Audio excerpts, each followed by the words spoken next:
El Corvette, el Chevelle y el Camaro suelen ser los autos que acaparan toda la atención cuando hablamos del santo grial de los productos de rendimiento de GM de finales de los 60 y principios de los 70.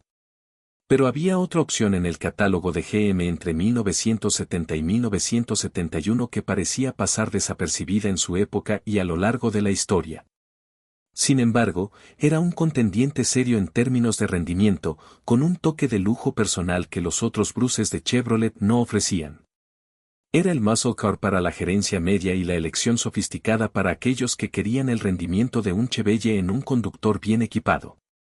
Hablamos del Monte Carlo SS 454 de 1970 a 1971.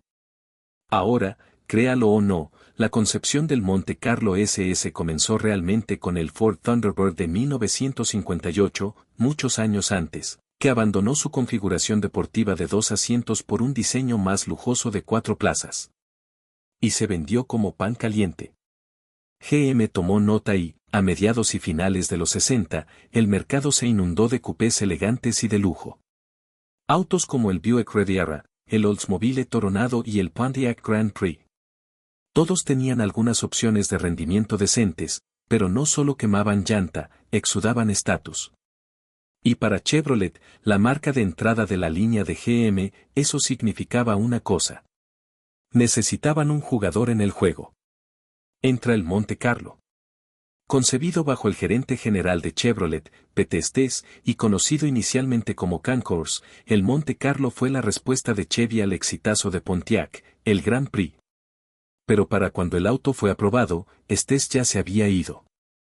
Y un hombre llamado John DeLorean intervino para llevarlo a la meta. Sí, ese DeLorean. El hombre que nos dio el GTO. El icónico DeLorean de Volver al Futuro. Y también el hombre que fue arrestado por intentar vender 24 millones de pesos en cocaína.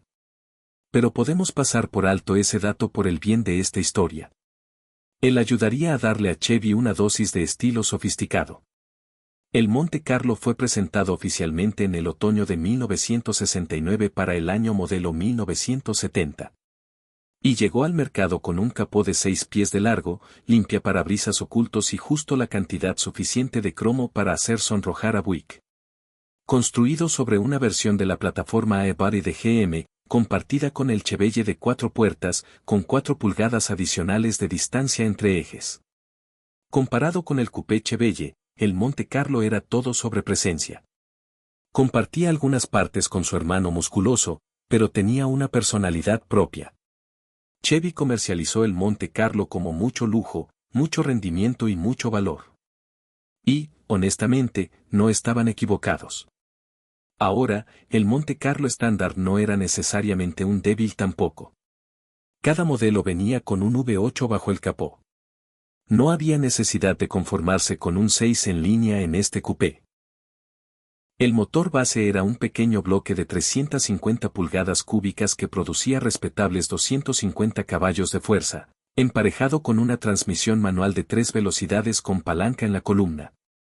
Si desesperadamente necesitabas reducir costos, y si tenías un poco más de dinero y un pie más pesado, podías subir a un 350 de 300 caballos, un 400 de bloque pequeño o incluso un 402 con 330 caballos. Una transmisión Muncie de 4 velocidades M20 también estaba disponible si querías un manual. Pero para aquellos que no eran fanáticos de cambiar sus propias marchas, Chevy ofrecía desde una Powerglide de 2 velocidades hasta una Turbo Hydromatic. El Monte Carlo era un auto que podías personalizar a tu gusto, desde un crucero suave hasta un peleador de boulevard. Pero ninguna de estas configuraciones te preparaba para lo que pasaba cuando marcabas una casilla muy específica en el formulario de pedido. Porque si eras el tipo de conductor al que le gustaba su lujo con un toque de trueno, Chevy tenía algo para ti. Era una opción de 420 pesos que convertía al gentil Manti en una amenaza musculosa. Era el paquete SS 454 que lo hacía el zipper definitivo en una túnica de terciopelo. El paquete SS 454, conocido oficialmente como RPO Z20, era el arma secreta. Transformaba al Monte Carlo de un crucero caballeroso en un misil envuelto en lujo. En su núcleo estaba el LS5 de 454 pulgadas cúbicas, un gran bloque Mark IV con una relación de compresión de 10.25:1, un carburador Wadrajet de 4 gargantas y un árbol de levas con elevadores hidráulicos. Este motor estaba clasificado de manera conservadora entre 160 caballos de fuerza y un torque de 500 libras-pie que retorcía el asfalto. En realidad, las cifras de potencia en el mundo real podrían haber estado más cerca de los 400. Motor Trant registró un tiempo de 0 a 60 mph en 7 segundos planos y un cuarto de milla en 14.9 segundos a 92 millas por hora. Eso es territorio de muscle car en un auto que venía con molduras simuladas de madera, un reloj eléctrico y un peso en vacío cercano a las 4.000 libras. Respaldando a todos los autos equipados con el 454 estaba la Turbo Hadromatic 400. Una automática de 3 velocidades conocida por su durabilidad a prueba de balas y su capacidad para cambiar suave o agresivamente si lo necesitabas. No se ofrecía manual con el 454. A pesar de rumores y alguna literatura de ventas que insinuaba una opción de 4 velocidades, aún no han aparecido recibos de venta confirmados que sustenten esas afirmaciones. Pero incluso así, con la automática, no necesitaba un compañero. Esa transmisión podía manejar todo lo que el LS5 le arrojara. Ahora, para asegurar que la potencia y el torque de este motor no abrumaran el chasis, Chevrolet reforzó toda la línea de transmisión también. Un eje trasero de 12 pernos venía de serie con una relación final de 3.31. Y los compradores también podían optar por un diferencial de tracción positiva, Positraction. Pero en 1970, una de las relaciones de engranaje trasero opcionales con Positraction era 2.56:1, lo que era mucho mejor para viajes largos por carretera. Pero ciertamente menos ideal para días en la pista o carreras en semáforos. Esa relación fue corregida a un estándar de 3.31 para el Positraction en el año siguiente. Y esos engranajes más largos, es decir, los 2.56, definitivamente habrían explicado un tiempo de cuarto de milla de 14.9. Un engranaje diferente podría haber mejorado enormemente esos números. Aún así, el SS454 no se trataba solo de ir rápido en línea recta. Los ingenieros de Chevy sabían que con ese gran motor solo, no era necesariamente un gran turismo. Así que equiparon al Monte SS con el paquete de suspensión de rendimiento F41. Esto incluía resortes y amortiguadores de servicio pesado, brazos de control traseros encajonados, refuerzos del marco y barras estabilizadoras delantera y trasera. 1.125 pulgadas en la parte delantera y 0.88 pulgadas en la trasera. Y para rematar, el SS venía con el sistema de suspensión de control de nivel automático G67.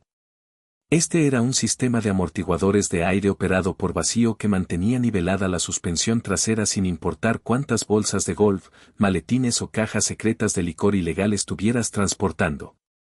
La potencia de frenado era bastante importante en ese momento, pero no primordial. Así que en la parte delantera tenías frenos de disco de 11 pulgadas con pinzas de pistón único, y en la trasera dependías de tambores de 9 pulgadas y media. Estos definitivamente no estaban listos para la pista según los estándares modernos, pero eran competentes para la época. Especialmente con los neumáticos G70-15 de cinturón sesgado más anchos que venían en el Monte SS con el 454. Y esos neumáticos estaban montados en un juego de ruedas de acero con cubiertas de turbina que eran estándar en 1970. Pero los compradores también podían optar por ruedas de rally de 15x7 para un look más deportivo. Visualmente, el Monte Carlo SS era notablemente discreto. Sin tomas de aire en el capó, sin rayas, solo un emblema SS454 discretamente escondido en el borde del panel de balancín en el guardabarros delantero. Y en 1971 se añadió una pequeña insignia SS en el panel trasero. Tenías que saber qué estabas mirando. Y eso era parte del encanto. No te gritaba desde el otro lado del estacionamiento. Más bien susurraba. El Monte Carlo Assas regresó para 1971 tras su año modelo inicial de 1970.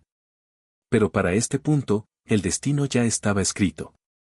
Mientras el núcleo del paquete permanecía igual, incluyendo el 454 LS5, la suspensión F41 y la misma transmisión, las regulaciones gubernamentales obligaron a Chevy a reducir la relación de compresión del motor de 10.25, 1 a solo 8.5, 1 en respuesta a los estándares de emisiones inminentes y el cambio a gasolina sin plomo.